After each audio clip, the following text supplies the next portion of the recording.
기아차의 실적은 충당금 따지고 보면 서프라이즈 중에 서프라이즈고 주가 막 급등했는데 이제 무릎이라고요. 안녕하세요, 반갑습니다. 로앵커입니다.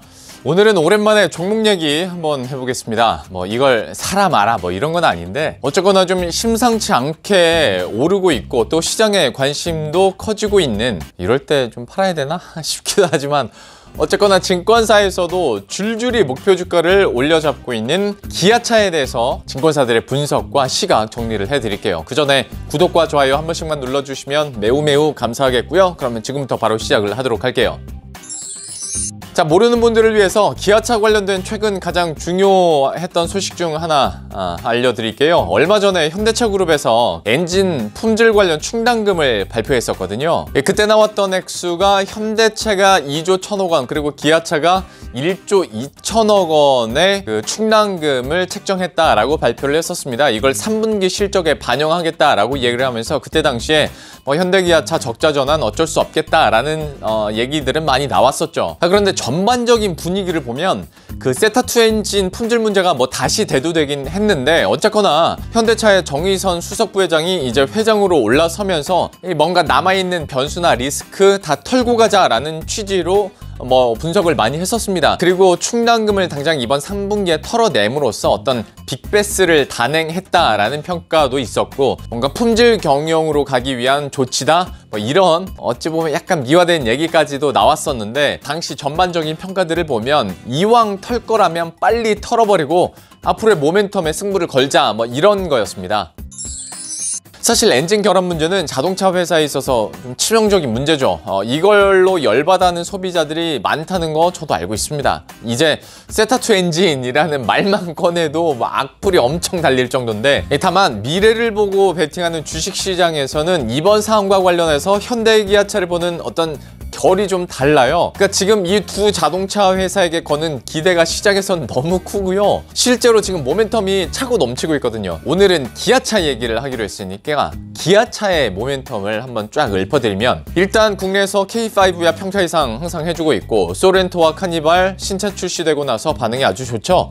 여기다가 내년에 K7이랑 스포티지 또 새로 나온다고 하니까 신차 효과는 제대로 가져갈 수 있을 거예요. 그리고 이걸 글로벌리하게 좀 봤을 때도 텔루라이드가 미국에서 워낙 잘 팔리니까 증산한다고 하고, 셀토스도 나쁘지 않게 팔리고 있다고 하더라고요. 이제 게다가 인도 시장에서도 점유율을 높여가고 있는 상황인 건데요. 자동차 회사가 이렇게 자동차 많이 팔면 되는 거잖아요.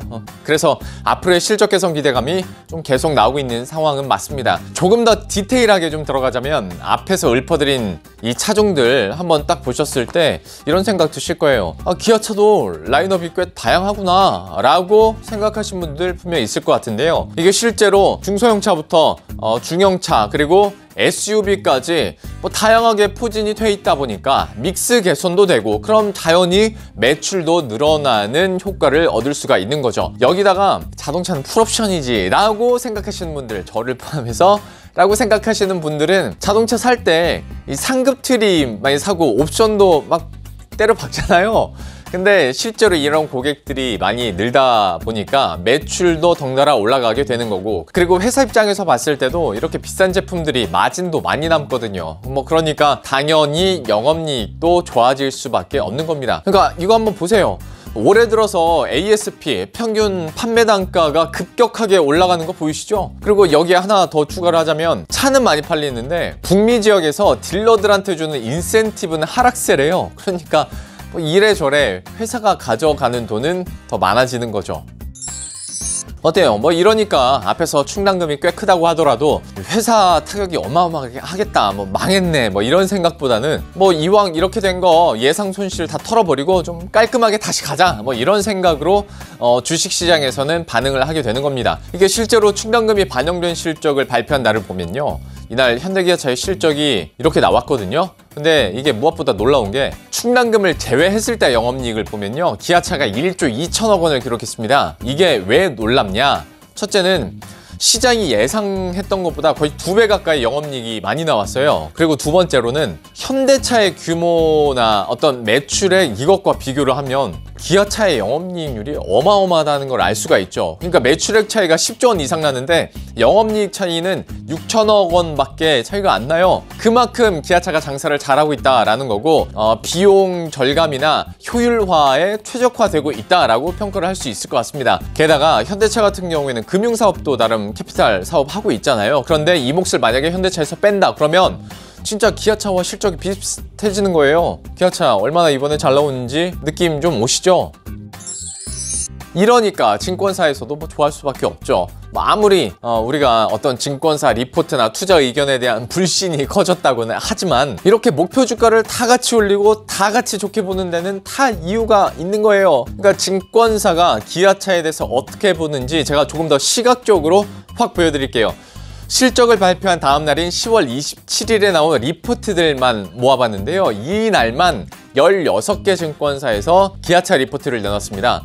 당연히 기아차 정도 되는 회사가 실적 발표하고 또 컨퍼런스 콜을 하면 애널리스트들 입장에서는 이걸 커버해야 되기 때문에 당연히 숙제처럼 리포트를 새로 내놓고 내용도 업데이트하는 게 맞긴 맞아요. 그리고 컨퍼런스 콜에서 나온 내용들도 짚어보면서 얼마만큼 모멘텀을 가져가 줄 수 있을지 대입해 보는 건 그들의 당연한 일이고 숙제인데, 보시는 것처럼 16개 증권사 중에서 11개 증권사가 목표 주가를 상향 조정했어요. 참고로 이 리포트 쓰기 전에, 그러니까 전일 종가가 47,950원이었는데 이거를 올려잡으면서 최고 목표 주가를 76,000원까지 올려잡은 증권사가 나온 거예요. 목표 주가 상향 조정하는 건 꼭 해야 되는 건 아니거든요. 그런데 실제 좋게 보니까 이걸 앞으로 1년 동안의 목표 주가를 봤을 때 확 올려잡은 거죠.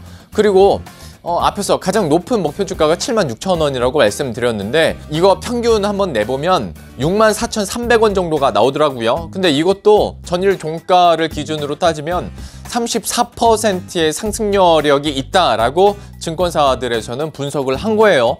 꽤 좋은 평가죠. 그리고 제일 위에 리포트 리스트 중에서 제일 위를 보면 DB금융투자에서 나온 리포트가 있는데요. 이건 4쪽짜리 보고서라서 기본적인 내용들만 있고 딱히 막 분석이 어마어마하게 돼 있지는 않습니다. 진짜 앞에서 말한 것처럼 숙제하듯이 한 것 같은데 제목 보세요. 그러니까 요즘 컨텐츠들은 제목을 잘 지어야 된다니까요. 내가 그걸 못해. 간단 명료하잖아요. 이제 무릎. 기아차에 관심은 있는데 최근에 많이 올랐다고 생각하신 분들에게는 꽤 혹할 만한 제목이죠.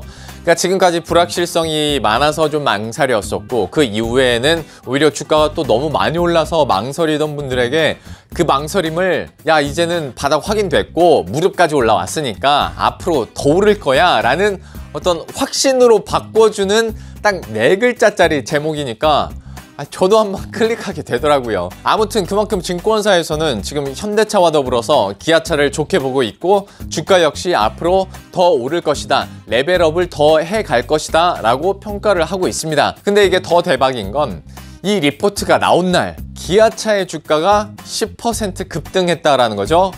어마어마합니다. 물론 이렇게 급등이 하루 만에 나왔으니까 조정도 불가피하겠지만 확실히 주가 자체가 좀 우상향하고 있고 레벨업을 하고 있다라는 느낌은 여러분들도 차트 보시면 아실 겁니다. 자, 이렇게 해서 오늘은 서프라이즈 실적과 함께 증권사의 목표 주가 상향 사인이 줄줄이 나온 기아차에 대해서 한번 알아봤는데요. 증권사의 리포트 내용들을 토대로 한 거고, 또 투자 판단은 여러분들 스스로의 몫인 만큼 좀 현명한 투자하시길 바라겠습니다. 그러면 영상 마치기 전에 구독과 좋아요 그리고 알림 설정 한 번씩만 클릭해 주시고요. 저는 다음 컨텐츠에서 다시 찾아뵙도록 하겠습니다. 안녕.